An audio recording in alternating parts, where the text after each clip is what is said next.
Hello my dear students, welcome to another biology class.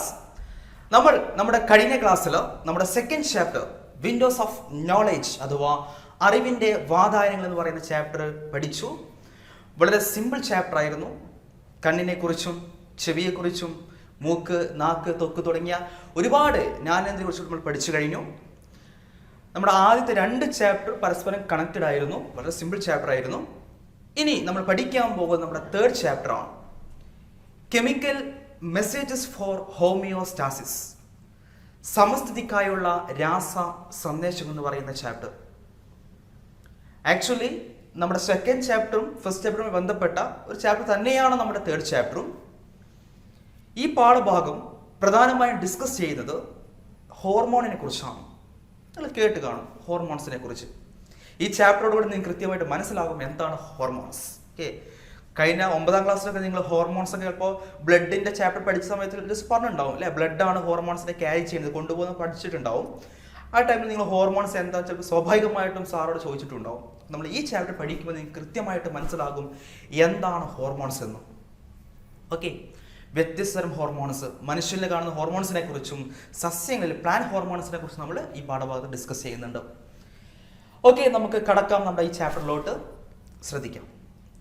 നമ്മൾ ഒരു building, ഒരു കെട്ടിടം പണിയുന്ന സമയത്ത് നമുക്കറിയാം ഒരുപാട് പണിക്കാരുണ്ടാവും. എങ്കിലും ആ പണിക്കാരെ ഒരു കൺട്രോൾ ചെയ്യാൻ വേണ്ടിയിട്ട്, അവരെ കോർഡിനേറ്റ് ചെയ്യാൻ വേണ്ടിയിട്ട്, നിയന്ത്രിക്കാനും അവരെ ഏകോപിപ്പിക്കാനൊക്കെ വേണ്ടിയിട്ട് ഒരു കോൺട്രാക്ടർ ഉണ്ടായിരിക്കും അല്ലേ. അതുപോലെ തന്നെ നമ്മുടെ ബോഡിയിലെ കോൺട്രാക്ടർ അല്ലെങ്കിൽ എല്ലാ ആക്ടിവിറ്റീസിനെയും കൺട്രോൾ ചെയ്യുന്ന ഒരു വിഭാഗം ഓർഗൻ സിസ്റ്റം ഉണ്ട്, ഒരു അവയവ വ്യവസ്ഥയുണ്ട്. എന്താണ് ഓർഗൻ സിസ്റ്റം, എന്താണ് അവയവ വ്യവസ്ഥ എന്ന് ഉദ്ദേശിക്കുന്നത്? നമുക്കറിയാം റെസ്പിറേറ്ററി സിസ്റ്റം ഒരു ഓർഗൻ സിസ്റ്റമാണ്. അതായത് ശ്വസന വ്യവസ്ഥ ഒരു അവയവ വ്യവസ്ഥയാണ്. അവിടെ ശ്വാസകോശം, ശ്വാസനാളം, മൂക്ക്, ഒരുപാട് ഭാഗങ്ങളുണ്ട്. അതുപോലത്തെ ഒരു ഓർഗൻ സിസ്റ്റത്തെ കുറിച്ച് നമ്മൾ ഡിസ്കസ് ചെയ്യാൻ പോകുന്നത്. ആദ്യമായിട്ട് നമുക്ക് കടക്കാം നമ്മുടെ നമ്മുടെ തേർഡ് ചാപ്റ്ററിലോട്ട്. എൻഡോക്രൈൻ സിസ്റ്റം എന്നാണ് അതിൻ്റെ പേര്. എൻഡോക്രൈൻ സിസ്റ്റം അഥവാ അന്തസ്രാവി വ്യവസ്ഥ. അന്തസ്രാവി വ്യവസ്ഥ, എൻഡോക്രൈൻ സിസ്റ്റം അഥവാ അന്തസ്രാവി വ്യവസ്ഥ. ശ്രദ്ധിക്കുക, നമ്മുടെ ബോഡിയിൽ ഒരുപാട് ആക്ടിവിറ്റീസ്, ഒരുപാട് ശരീര പ്രവർത്തനങ്ങൾ നടക്കുന്നുണ്ട് അല്ലേ, ഒരുപാട് പ്രവർത്തനങ്ങൾ നടക്കുന്നുണ്ട്. ആ പ്രവർത്തനങ്ങളെ കൺട്രോൾ ചെയ്യാം, അതായത് നിയന്ത്രിക്കാം. അതുപോലെ തന്നെ കോർഡിനേറ്റ് ചെയ്യാം. കോർഡിനേറ്റ് ചെയ്യാൻ ഉദ്ദേശിച്ചത് അവയെ ഏകോപിപ്പിക്കാം. അപ്പോൾ നമ്മുടെ ശരീരത്തിലെ എല്ലാ പ്രവർത്തനങ്ങളെയും നിയന്ത്രിക്കുകയും ഏകോപിപ്പിക്കുകയും ചെയ്യുന്ന അവയവ വ്യവസ്ഥയാണ് അന്തസ്രാവി വ്യവസ്ഥ. ലൈക്ക് എ കോൺട്രാക്ടർ, ഒരു കോൺട്രാക്ടറെ പോലെ. അപ്പോൾ എന്താണോ, endocrine system is an organ system that controls and coordinates all activities of the body. നമ്മുടെ ശരീര പ്രവർത്തനങ്ങളെ നിയന്ത്രിക്കുകയും ഏകോപിപ്പിക്കുകയും ചെയ്യുന്ന അവയവ വ്യവസ്ഥയാണ് അന്തസ്രാവി വ്യവസ്ഥ. ഓക്കെ, അപ്പം എന്താണ് എൻഡോക്രൈൻ സിസ്റ്റം? എല്ലാ ശരീര പ്രവർത്തനങ്ങളെയും നിയന്ത്രിക്കുന്നു, ഏകോപിപ്പിക്കുന്നു, കൺട്രോൾ ചെയ്യുന്നു, കോർഡിനേറ്റ് ചെയ്യുന്നു. ഡെഫിനിഷൻ നിങ്ങൾ കൃത്യമായിട്ട് മനസ്സിലാക്കുക. The endocrine system is an organ system that controls and coordinates all activities of the body. ശരീര പ്രവർത്തനങ്ങളെ നിയന്ത്രിക്കുകയും ഏകോപിപ്പിക്കുകയും ചെയ്യുന്ന അവയവ വ്യവസ്ഥയാണോ അന്തസ്രാവി വ്യവസ്ഥ എന്ന് പറയുന്നത്. ഈ എൻഡോക്രൈൻ സിസ്റ്റത്തിന് നമുക്ക് രണ്ട് ഭാഗങ്ങളുണ്ട്. എൻഡോക്രൈൻ സിസ്റ്റത്തിന് രണ്ട് ഭാഗങ്ങളുണ്ട്. ഒന്ന് എൻഡോക്രൈൻ ഗ്ലാൻഡ്. ഒന്നെന്താണോ endocrine gland. Okay, endocrine gland. And next one hormones plus hormones. നമുക്ക് ജസ്റ്റ് പറയാം. എൻഡോക്രൈൻ ഗ്ലാൻഡ് അഥവാ അന്തസ്രാവി ഗ്രന്ഥികളും ഹോർമോണുകളും ചേർന്നതിനെ വിളിക്കുന്ന പേരാണ് അന്തസ്രാവി വ്യവസ്ഥ. അപ്പോൾ നമ്മൾ ശ്വസന വ്യവസ്ഥയ്ക്ക് ശ്വാസകോശം, ലങ്സ്, ഒരുപാട് ഭാഗങ്ങൾ പറഞ്ഞ പോലെ തന്നെ എൻഡോക്രൈൻ സിസ്റ്റത്തിന് എന്ന് വെച്ചാൽ നമ്മുടെ ശരീരത്തിലെ എല്ലാ പ്രവർത്തനങ്ങളെയും നിയന്ത്രിക്കാനും ഏകോപിപ്പിക്കാനും വേണ്ട രണ്ട് ഭാഗങ്ങളാണ് എൻഡോക്രൈൻ ഗ്ലാൻഡും ഹോർമോൺസും അഥവാ അന്തസ്രാവി ഗ്രന്ഥികളും ഹോർമോണുകളും. ഓക്കെ, അപ്പോൾ നിങ്ങൾക്ക് ഈ ചാപ്റ്റർ നമ്മൾ കുറച്ചും കൂടെ ഉള്ളോട്ട് പോകുമ്പോൾ നിങ്ങൾക്ക് കൃത്യമായിട്ട് മനസ്സിലാവും എന്താണ്, എങ്ങനെ, ഏത് രീതിയിലൊക്കെയാണ് ശരീര പ്രവർത്തനങ്ങൾ നിയന്ത്രിക്കുക എന്നും നമുക്ക് നോക്കാം. ആദ്യമായി എൻഡോക്രൈൻ ഗ്ലാൻഡിനെ കുറിച്ച്. എൻഡോക്രൈൻ ഗ്ലാൻഡ് അഥവാ അന്തസ്രാവി ഗ്രന്ഥികളെക്കുറിച്ച്. ദെൻ അതുപോലെ തന്നെ സെക്കൻഡ് വൺ ഹോർമോൺസ് അഥവാ ഹോർമോണുകളെക്കുറിച്ച്. അന്തസ്രാവി ഗ്രന്ഥികൾ അഥവാ എൻഡോക്രൈൻ ഗ്ലാൻഡും അതുപോലെ ഹോർമോൺസിനെ കുറിച്ച് കൃത്യമായി പഠിക്കാൻ പോവുകയാണ്. ശ്രദ്ധിക്കാം. നിങ്ങൾ ഗ്ലാൻഡ് അഥവാ ഗ്രന്ഥി എന്ന് പറയുന്ന ഭാഗം കൊണ്ട് ഉദ്ദേശിക്കുന്നത്, നിങ്ങൾ വളരെ സിമ്പിളായിട്ട് പറയുകയാണെ, ചില കെമിക്കൽസ് പ്രൊഡ്യൂസ് ചെയ്യുന്ന ഭാഗം. Okay, some chemical producing part എന്നാണ് ഗ്ലാൻഡ് കൊണ്ട് ഉദ്ദേശിക്കുന്നത്. ശരീരത്തിലെ എന്തെങ്കിലും കെമിക്കൽസ് ഉൽപ്പാദിപ്പിക്കുന്ന ഭാഗം എന്നാണ് ഗ്രന്ഥികളെ കൊണ്ട് ഉദ്ദേശിക്കുന്നത്. എൻഡോ അഥവാ അന്തസ്രാവി എന്ന് വെച്ചാൽ, എൻഡോ എന്ന് പറഞ്ഞാൽ ഉദ്ദേശിക്കുന്നത് ഉള്ളിലെന്നാണ്. ഓക്കെ, അപ്പോൾ നിങ്ങൾ ചില ഭാഗങ്ങൾ, ചില ശരീരഭാഗങ്ങൾ, ഉദാഹരണമായിട്ട് ഹൈപ്പോതലാമസ് നിങ്ങൾ കേട്ട് കാണും എന്ന് വിചാരിക്കുന്നു. Hypothalamus is A part of brain. മസ്തിഷ്കത്തിലെ ഒരു ഭാഗമാണ് ഹൈപ്പോതലാമസ്, അല്ലേ? അറിയാം നിങ്ങൾക്ക്. ഈ ഹൈപ്പോതലാമസ് കുറച്ച് കെമിക്കൽസ് ഉൽപ്പാദിപ്പിക്കുന്നുണ്ട്. കുറച്ച് കെമിക്കൽസ്, എന്തോ കാര്യത്തിന് വേണ്ടിയിട്ട് കുറച്ച് കെമിക്കൽസ്, കുറച്ച് രാസവസ്തുക്കൾ ഉൽപ്പാദിപ്പിക്കുന്നുണ്ട്. ഹൈപ്പോതലാമസ് കുറച്ച് കെമിക്കൽസ് പ്രൊഡ്യൂസ് ചെയ്തു, കുറച്ച് രാസവസ്തു പ്രൊഡ്യൂസ് ചെയ്തു. ഇവിടെ ആരാ കെമിക്കൽ പ്രൊഡ്യൂസ് ചെയ്ത്? ഹൈപ്പോതലാമസ് ആണ്, അല്ലേ? അങ്ങനെ ഈ കെമിക്കൽ പ്രൊഡ്യൂസ് ചെയ്ത ഹൈപ്പോതലാമസ് നമുക്ക് വിളിക്കാം ഗ്ലാൻഡ് എന്ന് വിളിക്കാം, അഥവാ ഗ്രന്ഥി എന്ന് വിളിക്കാം. കാരണം കുറച്ച് കെമിക്കൽ പ്രൊഡ്യൂസ് ചെയ്തതുകൊണ്ട് ഈ ഭാഗം നമ്മൾ എന്ത് വിളിച്ചു? ഹൈപ്പോതലാമസ്, എന്ത് വിളിച്ചു? ഗ്ലാൻഡ് എന്ന് വിളിച്ചു. ഇവിടെ ഉൽപ്പാദിപ്പിച്ച കെമിക്കൽസ് ഹോർമോൺസ് ആണെങ്കിൽ ഈ ഹൈപ്പോതലാമസിനെ വിളിക്കാം എൻഡോക്രൈൻ ഗ്ലാൻഡ് അഥവാ അന്തസ്രാവി ഗ്രന്ഥി എന്ന്. അപ്പോൾ endocrine gland is the part of the body which are capable to produce hormones എന്ന് വെച്ചാൽ, അന്തസ്രാവി ഗ്രന്ഥികൾ എന്ന് വെച്ചാൽ ഉദ്ദേശിക്കുന്നത് അത് ശരീരത്തിലെ ഒരു ഭാഗമാണ്. എന്ത് ഭാഗമാണ്? ഹോർമോണുകളെ ഉൽപ്പാദിപ്പിക്കാൻ കഴിവുള്ള ഭാഗമാണ്. ഓക്കെ, അപ്പം എന്താ ഉദ്ദേശിച്ചത്? Hypothalamus hormone ഉൽപ്പാദിപ്പിച്ചു. സോ നമുക്ക് ഹൈപ്പോതലാമസിനെ വിളിക്കാം എന്തോ? എൻഡോക്രൈൻ ഗ്ലാൻഡ് അഥവാ അന്തസ്രാവി ഗ്രന്ഥി എന്ന് വിളിക്കാം. ഇനി വേറെ രീതിയിൽ പറയാൻ നമുക്ക് വേണമെങ്കിൽ, എൻഡോക്രൈൻ ഗ്ലാൻഡ് പ്രൊഡ്യൂസ് ചെയ്ത കെമിക്കൽസിനെ അല്ലെങ്കിൽ സെക്രീഷൻസിനെ അല്ലെങ്കിൽ സ്രവങ്ങളെ വിളിക്കുന്ന പേരാണെന്ത്? ഹോർമോൺസ്. അതായത് ഹൈപ്പോതലാമസിൽ എൻഡോക്രൈൻ ഗ്ലാൻഡ് ആണ്, ഒരു അന്തസ്രാവി ഗ്രന്ഥിയാണ്. സോ ഹൈപ്പോതലാമസ് കുറച്ച് കെമിക്കൽസ് പ്രൊഡ്യൂസ് ചെയ്തു. അങ്ങനെ പ്രൊഡ്യൂസ് ചെയ്താൽ ആ കെമിക്കൽസ് നമുക്ക് വിളിക്കാം എന്ത്? ഹോർമോൺസ് എന്ന് വിളിക്കാം. മനസ്സിലായോ? എന്ത് വിളിക്കാം? ഹോർമോൺസ്. അപ്പോൾ ഇപ്പം എത്ര മനസ്സിലാക്കിയാൽ മതി, നമ്മുടെ ശരീരത്തിലെ പ്രവർത്തനങ്ങൾ നിയന്ത്രിക്കാൻ വേണ്ടിയിട്ട് കുറച്ച് കെമിക്കൽസ് വേണം. അത് കൃത്യമായിട്ട് മനസ്സിലാവട്ടെ. കുറച്ച് കഴിഞ്ഞാൽ കുറച്ച് കെമിക്കൽസ് വേണം. ആ കെമിക്കൽസിനെ വിളിക്കുന്ന പേരാണെന്ത്? ഹോർമോൺസ്. കെമിക്കൽസിനെ വിളിക്കുന്ന പേര് ഹോർമോൺസ്. ഈ ഹോർമോൺ പ്രൊഡ്യൂസ് ചെയ്ത പാർട്ടിനെ വിളിക്കുന്ന പേരാണെന്തോ? എൻഡോക്രൈൻ ഗ്ലാൻഡ് അഥവാ അന്തസ്രാവി ഗ്രന്ഥി. മനസ്സിലായോ? അപ്പോൾ ഇത്രയേ ഉള്ളൂ. ഉൽപ്പാദിപ്പിച്ച കെമിക്കൽസിനെ ഹോർമോൺ എന്ന് വിളിക്കാം, സ്രവങ്ങളെ ഹോർമോൺ എന്ന് വിളിക്കാം. അത് ഉൽപ്പാദിപ്പിച്ച ഭാഗത്തെ, ശരീരഭാഗത്തെ എന്ത് വിളിക്കാം? എൻഡോക്രൈൻ ഗ്ലാൻഡ് എന്ന് വിളിക്കാം. നമുക്ക് ഈ ചാപ്റ്ററിനകത്ത് പഠിക്കാനുള്ളത് കുറച്ച് ഗ്ലാൻഡുകളുടെ പേരും ഉൽപ്പാദിപ്പിക്കുന്ന ഹോർമോണും അത് എന്തിനാണെന്ന് മാത്രമേ പഠിക്കാനുള്ളൂ. ഈ ചാപ്റ്റർ സിമ്പിളാണ്. ഓക്കെ, പക്ഷേ ഈ ചാപ്റ്റർ പ്രത്യേകതയുണ്ട്. നിങ്ങൾ വളരെ കൃത്യമായിട്ട് തന്നെ എന്ത് ചെയ്യണം? കൃത്യമായിട്ട് തന്നെ പഠിക്കണം, അല്ലെങ്കിൽ വെറുതെ കൺഫ്യൂഷനായി പോകാൻ ചാൻസ് ഉള്ള ചാപ്റ്ററാണ്. ഓക്കെ, ലിസൺ ചെയ്യുക. ഞാൻ കുറച്ച് ഒന്നും കൂടെ മനസ്സിലാക്കാൻ കുറച്ച് കാര്യങ്ങൾ പറഞ്ഞുതരാം. ഇതൊരു സെല്ല്, ഒരു കോശമാണ്. ഞാൻ ഉദാഹരണമായിട്ട് ലിവർ എന്ന് എഴുതി. ഒരു കോശമാണ്, സെല്ലാണ്. ലിവർ ഇപ്പോൾ വർക്ക് ചെയ്യുന്നില്ല. ഇപ്പോൾ നമുക്കൊരു ബൈക്ക് സ്റ്റാർട്ട് ആക്കണമെങ്കിൽ നമ്മൾ ചാവി വേണം, കീ വേണം, അല്ലേ? ആ ചാവി ഉപയോഗിച്ചാൽ ബൈക്ക് സ്റ്റാർട്ട് ആവുന്നു എന്ന പോലെ, അല്ലെങ്കിൽ ചാവി ഉപയോഗിച്ച് കാർ സ്റ്റാർട്ട് ആക്കുന്നു എന്ന പോലെ, ലിവർ എന്ന് പറയുന്ന ഭാഗം ഇപ്പോൾ വർക്ക് ചെയ്യുന്നില്ല. ഒരു ലിവർ സെല്ലാണ്, ലിവർ കോശമാണ്, വർക്ക് ചെയ്യുന്നത്, കരൾ കോശമാണ്, വർക്ക് ചെയ്യുന്നില്ല. അങ്ങോട്ട് നമ്മുടെ ബൈക്കിലേക്ക് ചാവി കൊടുക്കുന്ന പോലെ ഒരു കെമിക്കൽ വരണം. അപ്പോഴാണ് എന്ത് വർക്ക് ചെയ്യുക? ലിവർ വർക്ക് ചെയ്യുക. ഇങ്ങനെ വന്ന കെമിക്കലിനെ നമുക്ക് എന്ത് വിളിക്കാം? ഹോർമോൺ എന്ന് വിളിക്കാം. ഇപ്പം എന്താ ഹോർമോൺ മനസ്സിലായോ?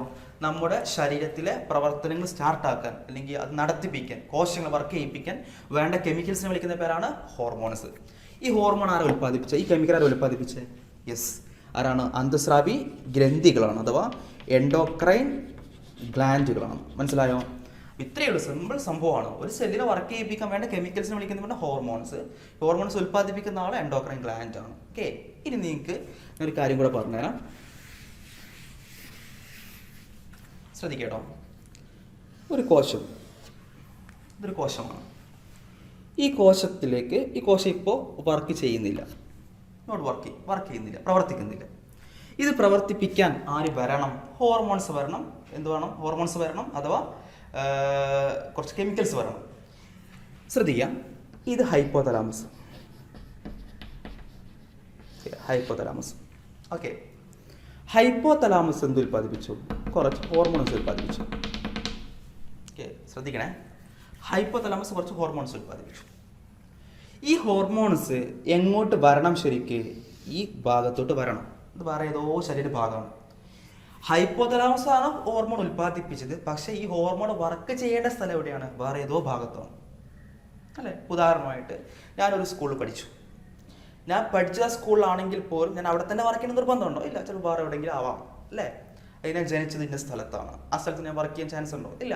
അതുപോലെ തന്നെ ഹോർമോൺ ജനിച്ചത് ഹൈപ്പോതലാമസിലാണ്, പക്ഷേ ആ ഹോർമോൺ വർക്ക് ചെയ്യേണ്ടത് എവിടെ തന്നെ ആവണമെന്നില്ല. ഹൈപ്പോതലാമസിൽ ആവണ ഒരു നിർബന്ധമില്ല.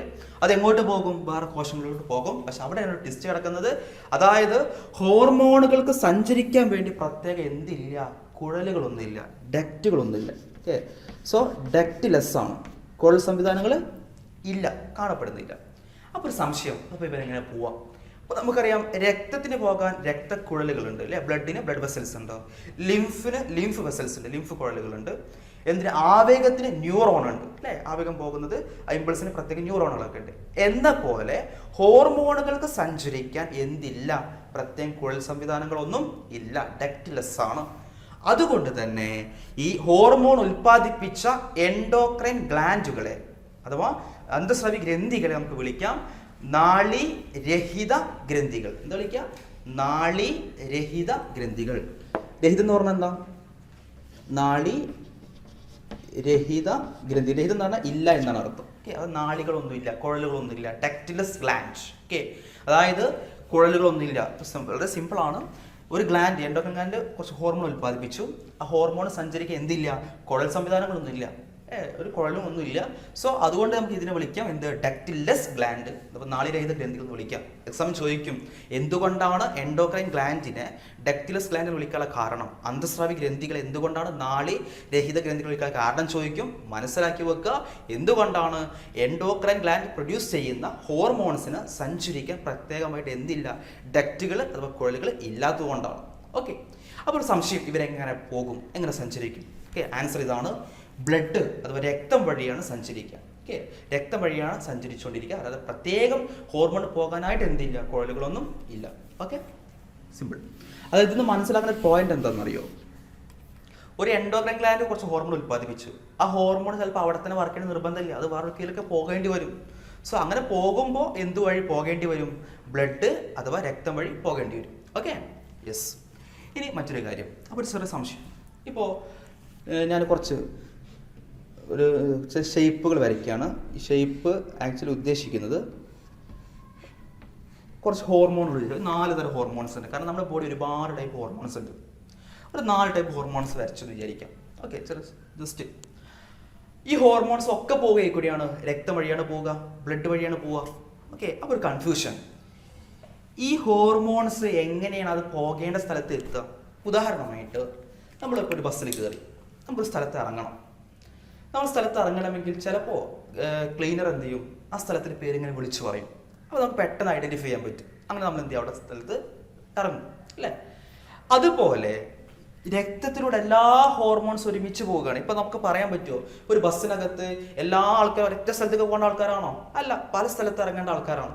ഒന്നുകിൽ ആ സ്ഥലം ഐഡൻറ്റിഫൈ ചെയ്തിട്ട് അവിടെ ഇറങ്ങും, അല്ലെങ്കിൽ ഒരു ക്ലീനർ ജസ്റ്റ് വിളിച്ചു പറയുമ്പോൾ അങ്ങനെ അവിടെ ഇറങ്ങും. ശ്രദ്ധിക്കുക, ഇവിടെ അതുപോലെ ഹോർമോൺസ് പല ടൈപ്പ് ഉണ്ട്. ഒരുപാട് ഹോർമോൺസ് ഉണ്ട്. ബ്ലഡിലാണ്, രക്തത്തിലാണ് കാണപ്പെടുന്നത്. ഓക്കെ, ശ്രദ്ധിക്കുക, ഈ ഒരു സമയത്ത് എങ്ങനെയാണ് ഇവിടെ അറിയപ്പെടുക? ഉദാഹരണമായിട്ട് ശ്രദ്ധിക്കുക, ഇതൊരു കോശം. ഈ കോശത്തിലേക്ക് ഈ കോശം ഇപ്പോൾ വർക്ക് ചെയ്യുന്നില്ല, നോട്ട് വർക്കിംഗ് ആണ്, വർക്ക് ചെയ്യുന്നില്ല. ഈ കോശത്തെ വർക്ക് ചെയ്യിപ്പിക്കണം. വർക്ക് ചെയ്യിപ്പിക്കണമെങ്കിൽ ഇതിലുള്ള ഏതോ ഒരു ഹോർമോൺ ഇട്ട് വരണം. അതാണ് ആക്ച്വലി സംഭവിക്കേണ്ടത്. ഒരു ഹോർമോൺ ഇട്ട് വരണം. ആ സമയത്ത് വരേണ്ട സമയത്ത് ഇതിൽ ഏത് ഹോർമോണാണ് ഇവിടെ വരേണ്ടതെന്ന് തിരിച്ചറിയാൻ നമ്മൾ പഠിക്കാൻ പോകുന്നത്. ശ്രദ്ധിക്കുക, ഏത് ഹോർമോൺ ആണെങ്കിലും ഹോർമോണിനെ സ്വീകരിക്കാൻ പ്രത്യേകമായിട്ട് ഒരു ഭാഗം ഓരോ കോശത്തിലും കാണപ്പെടുന്നുണ്ടാവും. ഓക്കെ, ഒരു പ്രത്യേക ഭാഗം. ഓക്കെ, ഇപ്പോൾ ശ്രദ്ധിക്കാം, ഒരു പ്രത്യേക ഭാഗം ഇവിടെ കാണുന്നുണ്ട്. ഇത് വേറെ കോശം എന്ന് വിചാരിക്കാം. ഇത് വേറൊരു കോശമാണ്. ഇവിടെ ഒരു പ്രത്യേക ഭാഗം കാണുന്നുണ്ട്. ഇത് വേറെ കോശം എന്ന് വിചാരിക്കാം. ഇവിടെ പ്രത്യേക ഒരു ഭാഗം കാണുന്നുണ്ട്. അതായത് ഇപ്പോൾ ഞാൻ 3 കോശങ്ങൾ വരച്ചു, 3 സെൽസിനെ വരച്ചു. ഇതിൽ ഒരു ഹോർമോൺ ഒരു സ്ഥലത്തേക്ക്, ഈ ഹോർമോൺ വേറെ സ്ഥലത്തേക്ക്, ഈ ഹോർമോൺ വേറെ സ്ഥലത്തേക്ക്, അങ്ങനെയാണ് പോകേണ്ടത്. അത് സംഭവിക്കുക എങ്ങനെയെന്ന് വെച്ചാൽ ഓരോ സെൽസിലും ഓരോ കോശങ്ങളിലും ഹോർമോണിനെ സ്വീകരിക്കാൻ പ്രത്യേകം റിസപ്റ്റേഴ്സ് ഉണ്ട്, അഥവാ പ്രത്യേകം ഹോർമോൺ റിസപ്റ്റേഴ്സ് അഥവാ ഹോർമോൺ ഗ്രാഹികളുണ്ട്. റിസപ്റ്റർ ഗ്രാഹി എന്ന് പറഞ്ഞാൽ എന്താ? സ്വീകരിക്കുന്ന ഭാഗം എന്നാണ് അല്ലേ? അപ്പൊ ഇവിടെ ഹോർമോണിനെ സ്വീകരിക്കാൻ പ്രത്യേക റിസപ്റ്റേഴ്സ് അഥവാ ഗ്രാഹികൾ കാണപ്പെടുന്നുണ്ട്. ശ്രദ്ധിക്കാം. അപ്പോൾ ഈ ഹോർമോൺ ഈ കോശത്തേക്കാണ് ആദ്യം വന്നെന്ന് വിചാരിക്കാം. സ്വീകരിക്കപ്പെടുമോ? ഇല്ല. എന്തുകൊണ്ടാണ്? ഈ ഹോർമോണെ സ്വീകരിക്കൽ ഗ്രാഹിതാണോ? അല്ല. സോ ഈ ഹോർമോൺ ഇങ്ങോട്ട് ഇവിടെ കയറൂല. ദെൻ ഈ ഹോർമോൺ ഇങ്ങോട്ട് വന്നു നോക്കി, അപ്പോഴോ യെസ്, അവിടെ സ്യൂട്ടാവും. കാരണം ഈ ഹോർമോണിനെ സ്വീകരിക്കുന്ന ഗ്രാഹി എവിടെ ഉണ്ട്? ഇവിടെ ഉണ്ട്. അതായത് ഓരോ ഹോർമോണിനും സ്പെസിഫിക് ആയിട്ട് റിസപ്റ്റേഴ്സ് ഉണ്ട്, പ്രത്യേകം ഗ്രാഹികളുണ്ട്. അവിടെ മാത്രം എന്ത് ചെയ്യുള്ളൂ? വർക്ക് ചെയ്യുള്ളൂ. അങ്ങനെ ഈ ഹോർമോൺ ഇവിടെ വന്ന് ചേർന്നു, ഈ കോശം വർക്ക് ചെയ്തു. ഇനി അടുത്തത് ഈ ഹോർമോൺ ഇങ്ങോട്ട് വന്ന് നോക്കി, കാര്യമുണ്ടോ? ഒരു കാര്യമില്ല. എന്താ കാരണം? ഈ ഹോർമോൺ സ്വീകരിക്കേണ്ട കോശം ഇതാണോ? അല്ല. കാരണം അതിന്റെ റിസപ്റ്റർ ഇതല്ല, ഗ്രാഹി ഇതല്ല. അങ്ങനെ ഈ ഹോർമോൺ എന്ത് ചെയ്തു? ഇവിടെ സ്വീകരിക്കാൻ പറ്റാത്തപ്പോൾ അടുത്ത ഭാഗത്തോട്ട് പോയി. ഇവിടെ പോയപ്പോൾ എന്ത് സംഭവിച്ചു? യെസ്, അവിടെ സ്യൂട്ടായി.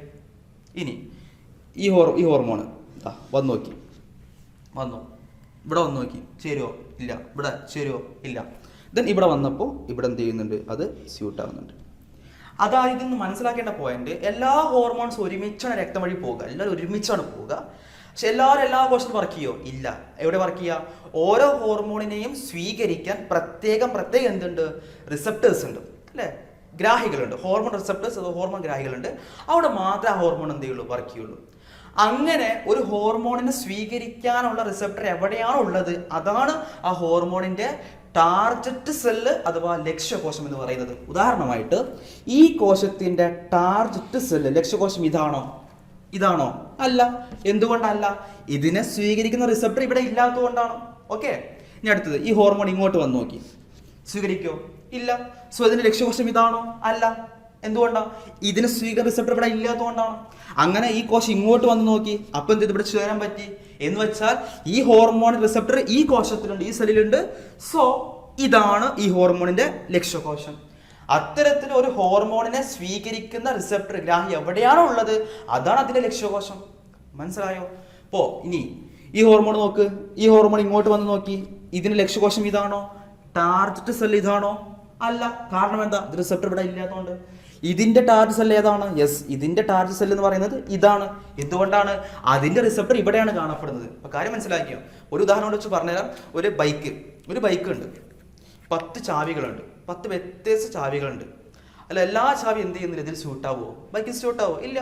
അതിൻ്റെതായ ചാവി മാത്രം സ്യൂട്ടാവുള്ളല്ലോ. അതാണ് ആ ചാവിയുടെ ലക്ഷ്യമായിട്ടുള്ള ബൈക്ക് എന്ന് പറയുന്നത്. എന്ന പോലെ ഈ ഹോർമോണിനെ സ്വീകരിക്കുന്ന റിസപ്റ്റർ ഗ്രാഹി എവിടെയാണോ ഉള്ളത്, ആ റിസപ്റ്ററുള്ള കോശമാണ് സെല്ലാണ് എന്ത്? അതിന്റെ ലക്ഷ്യകോശം അഥവാ ടാർഗറ്റ് സെൽ എന്ന് പറയുന്നത്. കാര്യം മനസ്സിലായോ? അപ്പൊ നമ്മൾ പഠിച്ചത് എന്താണ്? ഇപ്പൊ എന്തൊക്കെയാ പഠിച്ചത് നമ്മൾ? ഹോർമോൺ ഉൽപ്പാദിപ്പിക്കുന്ന ഭാഗത്തെ വിളിക്കുന്ന പേരെന്താണ്? എൻഡോക്രൈൻ ഗ്ലാൻഡ് അഥവാ അന്തസ്രാവി ഗ്രന്ഥിയാണ്. അത് ഉൽപ്പാദിപ്പിക്കുന്ന കെമിക്കൽസിനെ വിളിക്കുന്ന പേരാണ് ഹോർമോൺസ്. ഈ കാര്യം കുറച്ചും കൂടെ കൃത്യമായിട്ട് മനസ്സിലാവും നമ്മൾ വരും ക്ലാസ്സുകളും കേൾക്കുന്ന സമയത്ത്. പിന്നെ മനസ്സിലാക്കിയത് എന്താണ്? ഹോർമോണിനെ സഞ്ചരിക്കാൻ പ്രത്യേക എന്തൊന്നുമില്ല, കുഴലുകളൊന്നുമില്ല, ഡക്റ്റുകളൊന്നുമില്ല. സോ അതുകൊണ്ട് തന്നെ നമുക്ക് എൻഡോക്രൈൻ ഗ്ലാൻഡിനെ വിളിക്കാം എന്ത്? ഡക്റ്റിലെസ് ഗ്ലാൻഡ് അഥവാ നാളീരഹിത ഗ്രന്ഥികൾ എന്ന് വിളിക്കും, കുഴലൊന്നും ഇല്ലാത്തതുകൊണ്ട്. അതുവഴി എങ്ങനെയാ പോണത്? ഹോർമോൺസ് എങ്ങനെയാ പോണത്? രക്തം അഥവാ ബ്ലഡ് വഴിയാണ് പോണത്. ഓക്കെ. ഇങ്ങനെ ബ്ലഡ് വഴി ഒന്നിച്ച് പോകുമ്പോൾ എല്ലാ ഹോർമോൺസ് എല്ലാ കോശങ്ങളും വർക്ക് ചെയ്യോ? ഇല്ല. എവിടെ മാത്രമേ വർക്ക് ചെയ്യുള്ളൂ? ഒരു ഹോർമോണിനെ സ്വീകരിക്കുന്ന ഗ്രാഹി റിസപ്റ്റർ എവിടെയാണോ ഉള്ളത് അവിടെ മാത്രമേ എന്ത് ചെയ്യുള്ളൂ? വർക്ക് ചെയ്യുള്ളൂ. ആ റിസപ്റ്റർ ഉള്ള കോശമാണ് അതിന്റെ ലക്ഷ്യകോശം. ഓക്കെ, ഇതാണ് ഇമ്പോർട്ടൻറ്റ് ടോപ്പിക്കാണ്. ഒന്നുകൂടെ ഞാൻ പറയാണ്. ഈ ഹോർമോൺ എല്ലായിടത്തും വർക്ക് ചെയ്യോ? ഇല്ല. എവിടെ മാത്രമേ വർക്ക് ചെയ്യുള്ളൂ? ഇതിൽ മാത്രമേ വർക്ക് ചെയ്യുള്ളൂ. എന്താ കാരണം? ഈ ഹോർമോൺ റിസപ്റ്റർ ഈ കോശത്തിലുള്ളത്. സോ ഇതിന്റെ ലക്ഷ്യകോശം ഇതാണ്. മനസ്സിലായില്ലേ? ഇപ്പോൾ അങ്ങനെ ഓരോ കോശത്തിനും പ്രത്യേകം എന്തുണ്ടായിരിക്കും? റിസപ്റ്റർ ഗ്രാഹികൾ ഉണ്ടായിരിക്കും. അവിടെ അതിന്റെ ഹോർമോൺ ഒന്ന് ചേരും ചെയ്യും. ഓക്കെ. ഇനി അടുത്ത കാര്യങ്ങൾ ശ്രദ്ധിക്കുക, ഇമ്പോർട്ടൻ്റ് ആണ്. ഇതൊരു കോശമാണ്, ഇത് അതിൻ്റെ ഗ്രാഹിയാണ്, റിസപ്റ്ററാണ്, ഹോർമോൺ ഗ്രാഹിയാണ്, ഹോർമോൺ റിസപ്റ്ററാണ്. ഇവിടെ കുറേ ഹോർമോൺസ് ഉണ്ട്. ഒരു വെറുതെ ഷേപ്പ് വെറുതെ വരയ്ക്കണാണേ. ഓക്കെ, വെറുതെ ഷേപ്പ് വരയ്ക്കണം കേട്ടോ. ഓക്കെ, ഹോർമോൺസ് ഉണ്ട്. നിങ്ങൾ ജസ്റ്റ് ഒന്ന് നോക്കി നോക്ക്, ഇതിലേത് ഹോർമോൺസ് ആണ് ഈ കോശത്തിനെന്ന് പറയാൻ പറ്റുമോ? പറയാൻ പറ്റും. എന്തുകൊണ്ടാണോ? ഇതിൽ ഈ കോശത്തിൽ എന്തെങ്കിലും റിസപ്റ്റർ ഉണ്ട് അല്ലേ, ഒരു ഗ്രാഹിയുണ്ട്.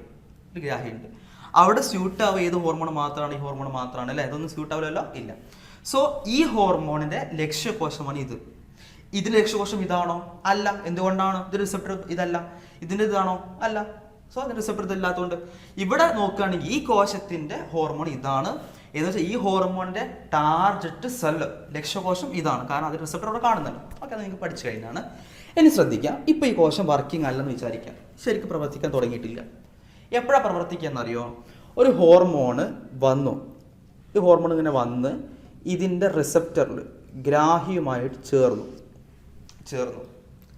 ചേരുമ്പോൾ ഇത് ചേർന്ന് കഴിഞ്ഞാൽ നമ്മൾ വിളിക്കുന്ന പേരാണ് ഹോർമോൺ റിസപ്റ്റർ കോംപ്ലക്സ്. എന്താ വിളിക്കുക? Hormone receptor complex. ഹോർമോൺ ഗ്രാഹി സംയുക്തം. ഇങ്ങനെ പറയാം, ഹോർമോൺ ഗ്രാഹി സംയുക്തം. ഇവിടെ സിമ്പിളാണ്. ഇപ്പം ഇത് ശ്രദ്ധിക്കുക, ഇത് ഗ്രാഹി, ഇത് ഹോർമോൺ. ഇപ്പം ഇത് ചേർന്നിട്ടുണ്ടോ? ചേർന്നിട്ടില്ല. ഇതിപ്പോൾ ഗ്രാഹിയാണ്, ഇത് ഹോർമോണാണ്.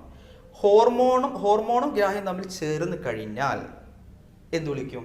ഹോർമോൺ റിസപ്റ്റർ കോംപ്ലക്സ്, ഹോർമോൺ ഗ്രാഹി സംയുക്തം എന്ന് വിളിക്കും. ഇങ്ങനെ ചേർന്ന് കഴിഞ്ഞാൽ ഈ സംയുക്തം ഉണ്ടായില്ലേ അല്ലേ? ചേർന്നു. അപ്പോഴാണ് ഈ കോശം എന്ത് ചെയ്യണത്? വർക്ക് ചെയ്യുന്നത്. മനസ്സിലായോ? അതായത് അപ്പോൾ കോശത്തിലെ എൻസൈമൊക്കെ വർക്ക് ചെയ്യാൻ തുടങ്ങും, അങ്ങനെ കോശത്തിൽ കുറേ മാറ്റങ്ങൾ വരാൻ തുടങ്ങും. അപ്പോൾ എങ്ങനെയാണ് ഒരു കോശം വർക്ക് ചെയ്യണമെങ്കിൽ അത് സംഭവിക്കേണ്ടതാണ്? ഗ്രാഹിയുമായിട്ട് ഹോർമോൺ ചേരണം. ഹോർമോൺ ഗ്രാഹിയുമായിട്ട് ചേർന്നാൽ ഹോർമോൺ റിസപ്റ്റർ കോംപ്ലക്സ് ഉണ്ടാവും, അഥവാ ഹോർമോൺ ഗ്രാഹി സംയുക്തം ഉണ്ടാവും. ഓക്കെ, അപ്പോൾ ഇത്രയുമാണ് നമ്മൾ ഇന്നത്തെ ക്ലാസ്സിൽ ഡിസ്കസ് ചെയ്യുന്നത്. അതായത് ഇത് നമ്മൾ ഗ്രാഹികൾ ഹോർമോൺ എടുക്കുന്നില്ല. കാരണം നിങ്ങൾ ആദ്യം ബേസിക്കായ കുറച്ച് കാര്യങ്ങൾ പഠിക്കുക. എന്ത് ഡൗട്ട് ഉണ്ടെങ്കിലും നിങ്ങൾ ചോദിക്കുക. നിങ്ങൾ തരുന്ന നോട്ട്സ് കൃത്യമായിട്ട് വായിക്കുക. വളരെ സിമ്പിൾ ചാപ്റ്റർ ആക്കി മാറ്റണം നമുക്കിത്. സോ നമുക്ക് കാണാം പുതിയൊരു ടോപ്പിക്കുമായിട്ട് അടുത്ത ക്ലാസ്സിൽ. അതുവരേക്കും നന്ദി, നമസ്കാരം, ടേക്ക് കെയർ.